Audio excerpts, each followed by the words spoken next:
Hello बच्चों, आज हम लोग इस छोटे से वीडियो लेक्चर में फ्रेम ऑफ रेफरेंस को समझेंगे। फ्रेम ऑफ रेफरेंस, ये फ्रेम ऑफ रेफरेंस क्या है? बगैर फ्रेम ऑफ रेफरेंस के हम किसी भी ऑब्जेक्ट के रेस्ट या मोशन के कंसेप्ट को डिफाइन नहीं कर सकते।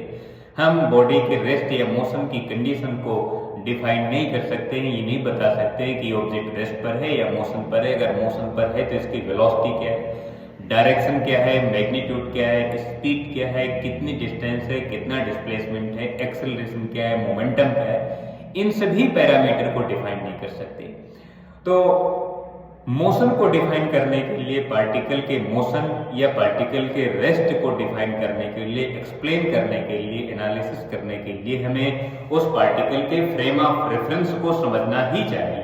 बगैर इसके हम डिफाइन नहीं कर सकते। समझते हैं, कोई ऑब्जेक्ट या ऑब्जर्वर जिस जगह पर होता है, जिस लोकेशन पर होता है, उस लोकेशन को ही हम ऑब्जेक्ट का फ्रेम ऑफ रेफरेंस कहते हैं।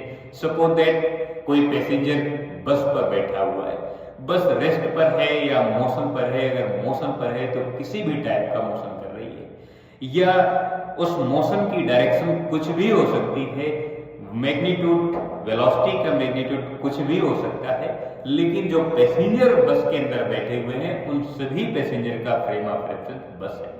अगर वो पैसेंजर बस से उतरकर जमीन पर आ जाएंगे, स्टेशन पर उतर जाएंगे, तो उन सभी का फ्रेम ऑफ रेफरेंस अब बस नहीं है, अब ग्राउंड हो गए, जमीन हो गया।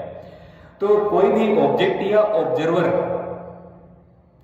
जिस लोकेशन पर होता है, उस लोकेशन को ही हम उसका फ्रेम ऑफ रेफरेंस कहते हैं। जैसे एक ऑब्जेक्ट है, किसी नाव पर रखी है, तो उस ऑब्जेक्ट का फ्रेम ऑफ रेफरेंस नाव हो गया और नाव का फ्रेम ऑफ रेफरेंस रिवर हो गया। एक ऑब्जेक्ट एरोप्लेन पर है, एरोप्लेन मूव कर रहा है, ये रेस्ट पर है, तो एरोप्लेन के अंदर जो कुछ भी रखा हुआ है, चाहे वो पैसेंजर बैठे हो या कोई ऑब्जेक्ट रखी हो, उन सभी का फ्रेम ऑफ रेफरेंस एरोप्लेन हो गया। और जो ऑब्जेक्ट ग्राउंड पर है, उन सभी का फ्रेम ऑफ रेफरेंस ग्राउंड हो गया। तो ये छोटा सा एक कंसेप्ट है फ्रेम ऑफ रेफरेंस के लिए। अब फ्रेम ऑफ रेफरेंस रेस्ट में भी रह सकता है, मूव भी कर सकता है। अगर मोशन करेगा तो कांस्टेंट वेलोसिटी के साथ यूनिफॉर्म मोशन कर सकता है, या वेरिएबल वेलोसिटी के साथ एक्सेलरेट मोशन कर सकता है। दोनों बातें हो सकती हैं। इसी बेस में फ्रेम ऑफ रेफरेंस को टू पार्ट में डिवाइड करते हैं। एक को कहते हैं इनर्शियल फ्रेम ऑफ रेफरेंस, दूसरे को कहते हैं non inertial frame of reference. पहले समझते हैं इनर्शियल फ्रेम ऑफ रेफरेंस को। अगर फ्रेम रेस्ट पर है या मोशन कर रहा है तो कांस्टेंट वेलोसिटी के साथ यूनिफॉर्म मोशन कर रहा है। अगर ऐसा कर रहा है तो फ्रेम का जो एक्सेलरेशन है वो जीरो होगा, और अगर जीरो है तो हम कह रहे हैं कि इस पर जो नेट एक्सटर्नल फोर्स है वो जीरो है। तो इस टाइप के फ्रेम को इनर्शियल फ्रेम ऑफ रेफरेंस कहते हैं, जब पार्टिकल की या फ्रेम की वेलोसिटी कांस्टेंट हो।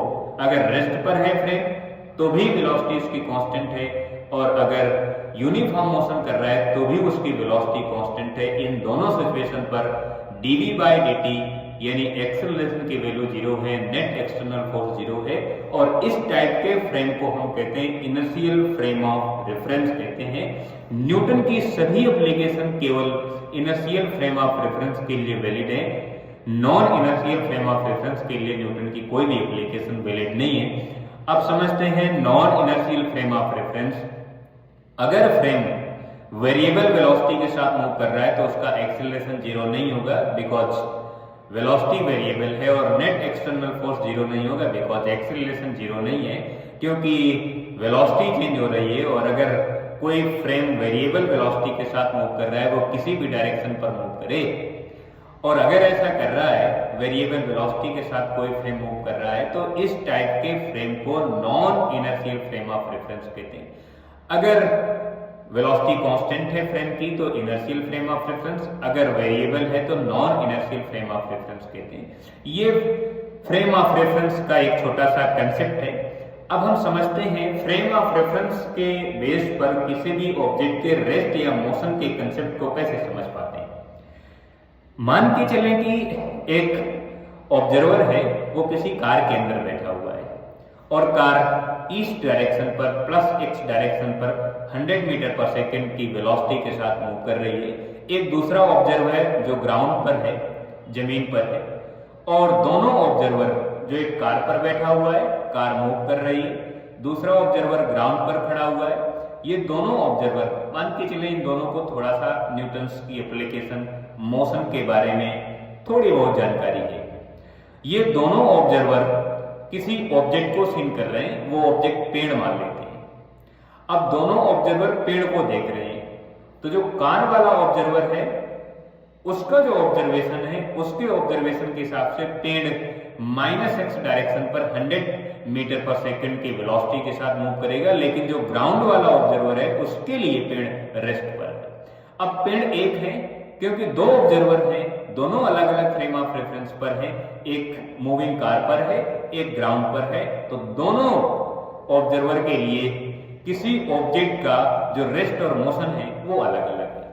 तो पहले ऑब्जर्वर के लिए पेड़ मोशन पर है और दूसरे ऑब्जर्वर के लिए पेड़ रेस्ट पर है। अगर तीसरा ऑब्जर्वर हो और वो अगर वेस्ट डायरेक्शन पर 200 मीटर पर सेकंड की वेलोसिटी के साथ मूव करे, तो उसको लगेगा कि पेड़ अपोजिट डायरेक्शन में, उसके मोशन के जस्ट अपोजिट डायरेक्शन में 200 मीटर पर सेकंड के वेलोसिटी के साथ मूव कर रहा है। तो पेड़ वही है, वही पेड़ अलग अलग ऑब्जर्वर के लिए अलग अलग हो सकता है यदि उन सभी ऑब्जर्वर का फ्रेम ऑफ रेफरेंस अलग अलग है, क्योंकि ऑब्जर्वर अपने फ्रेम को रेस्ट में मानता है और अपनी वेलोसिटी को, अपने मोशन को किसी दूसरे को दे देता है, उसको दे देता है जिसको वो सीन कर रहा है, यानी ऑब्जेक्ट को दे देता है।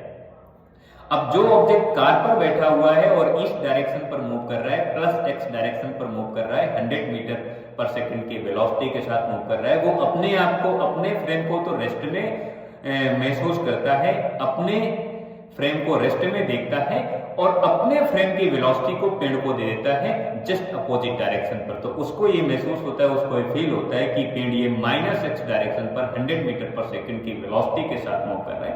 बट रियली में, वास्तव में खुद अपना 100 मीटर पर सेकंड की वेलोसिटी के साथ प्लस x डायरेक्शन पर मूव कर रहा है, लेकिन मजे की बात है कि खुद को तो नहीं कहता है कि मैं मोशन पर हूं, वो उल्टा पेड़ को कहता है। अब यहां पर पेड़ की समस्या है कि पेड़ रेस्ट पर है या मोशन पर। पेड़ ना रेस्ट में है ना मोशन पर। किसी के लिए पेड़ रेस्ट पर, किसी के लिए पेड़ मोशन पर है, किसी के लिए पेड़ ईस्ट डायरेक्शन पर मूव कर रहा है तो किसी के लिए वही पेड़ वेस्ट डायरेक्शन पर मूव कर रहा है, किसी के लिए वही पेड़ 100 मीटर पर सेकंड की वेलोसिटी के साथ मूव कर रहा है तो किसी के लिए वही पेड़ 200 मीटर पर सेकंड की वेलोसिटी के साथ मूव करेगा।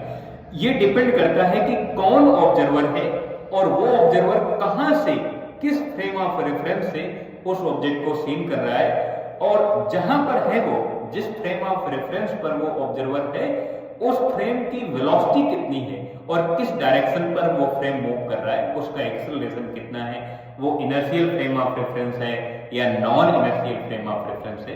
तो अब ये बात आपको समझ में आ गई कि पेड़ रेस्ट पर है, लेकिन एक को मोशन में नजर आ रहा है, दूसरे को रेस्ट में नजर आ रहा है। कोई तीसरा देखेगा तो कहेगा कि इससे ज्यादा मूव कर रहा है, कोई चौथा देखेगा तो कहेगा कि इसकी वेलोसिटी और कम है, कोई पांचवा देखेगा तो कुछ उसको और ऑब्जर्व होगा। ये डिपेंड करता है कि हम किस फ्रेम से किसी ऑब्जेक्ट को सीन करते हैं। इसलिए कोई भी ऑब्जेक्ट या कोई भी ऑब्जर्वर रेस्ट या मोशन में रह सकता है, ये डिपेंड करता है कि हम कहां से सीन कर रहे हैं। इसलिए हम कहते हैं कि हर एक बॉडी का जो मोशन है वो रिलेटिव है। किसी के लिए कोई ऑब्जेक्ट रेस्ट पर है, वही ऑब्जेक्ट किसी दूसरे के लिए मोशन में रह सकता है। ये एक छोटा सा एक कंसेप्ट है जो फ्रेम ऑफ रेफरेंस पर डिपेंड है।